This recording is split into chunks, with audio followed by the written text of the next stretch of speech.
Tahun 2024 menjadi catatan tersendiri bagi perjalanan ekonomi global dan dalam negeri di tengah upaya kebangkitan ekonomi pasca pandemi COVID-19. Bagaimana perjalanan ekonomi global dan dalam negeri di sepanjang tahun 2024? Berikut liputannya.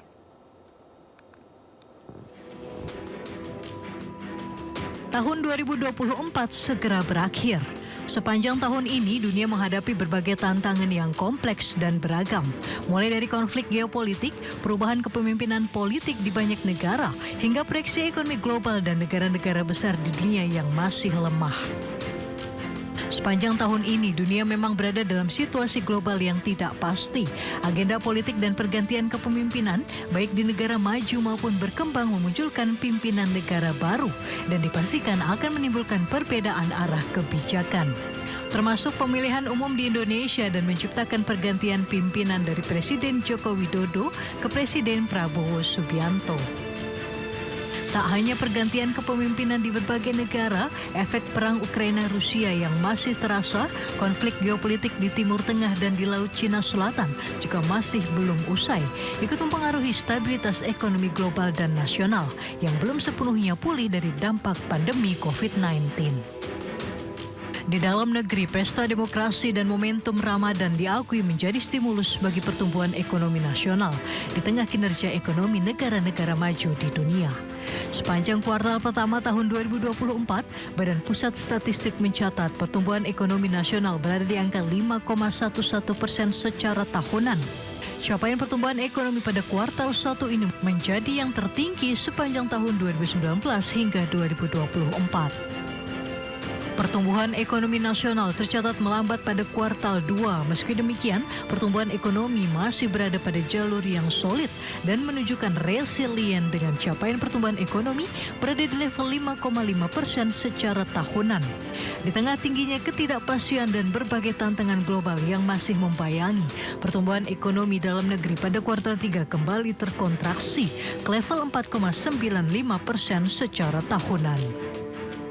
Pemerintah mengakui perlambatan pertumbuhan ekonomi pada kuartal 3 sebagaimana siklus triwulan. Pada triwulan 3, pertumbuhan ekonomi cenderung menurun dibandingkan triwulan sebelumnya. Apalagi pada triwulan ini tidak ada dorongan event besar dan khusus seperti hari besar keagamaan atau libur anak sekolah seperti triwulan sebelumnya.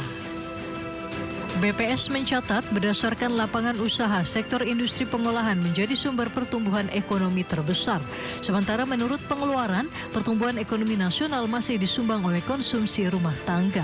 Meski mengalami tren perlambatan, pemerintah optimistis pertumbuhan ekonomi di akhir tahun 2024 masih berada di angka 5%.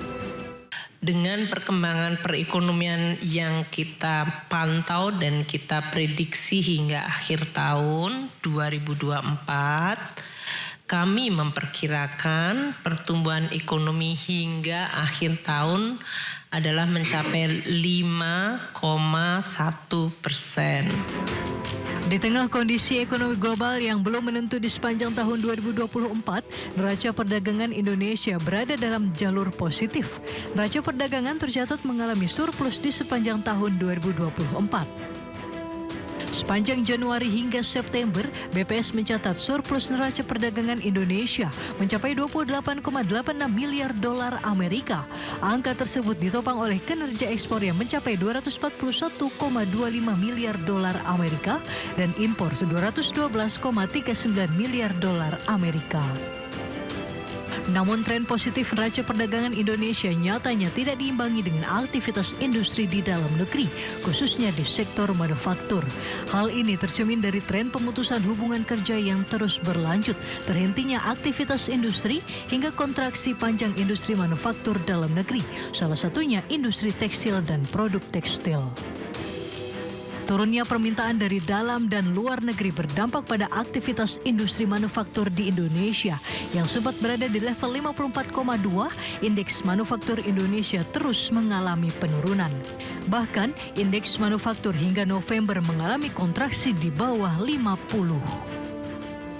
Indeks manufaktur pada periode Juli berada di level 49,3 dan Agustus di level 48,9. Sementara indeks manufaktur pada September dan Oktober stagnan di level 49,2. Indeks manufaktur pada November mengalami penguatan berada di level 49,6. Penurunan kinerja industri manufaktur akibat geopolitik dan belum stabilnya kondisi ekonomi berdampak pada terhentinya aktivitas industri manufaktur padat karya. Akibatnya ribuan tenaga kerja harus ter-PHK. Berdasarkan data Kementerian Ketenagakerjaan hingga Oktober 2024 sebanyak 63.947 pekerja di seluruh Indonesia mengalami pemutusan hubungan kerja atau PHK. Angka tersebut meningkat dari periode yang sama tahun 2023 yang mencapai 45.000 orang. Tren pemutusan hubungan kerja yang terjadi di sepanjang tahun 2024 membuat angka pengangguran terbuka di Indonesia meningkat. BPS mencatat angka pengangguran per Agustus 2024 mencapai 7,47 juta orang dengan tingkat pengangguran terbuka mencapai 4,91 juta orang. Angka lebih tinggi dibandingkan Februari 2024 yang mencapai 7,2 juta orang. Dengan tingkat pengangguran terbuka mencapai 4,82 juta orang. BPS menyebut peningkatan angka pengangguran terbuka dipengaruhi oleh tren PHK yang terjadi di sepanjang tahun ini. Seperti diketahui, tingkat pengangguran terbuka menjadi salah satu indikator penting yang mencerminkan dinamika perekonomian dan pasar tenaga kerja suatu negara. Tingkat pengangguran terbuka sendiri didefinisikan sebagai presentasi jumlah pengangguran terhadap jumlah angkatan kerja.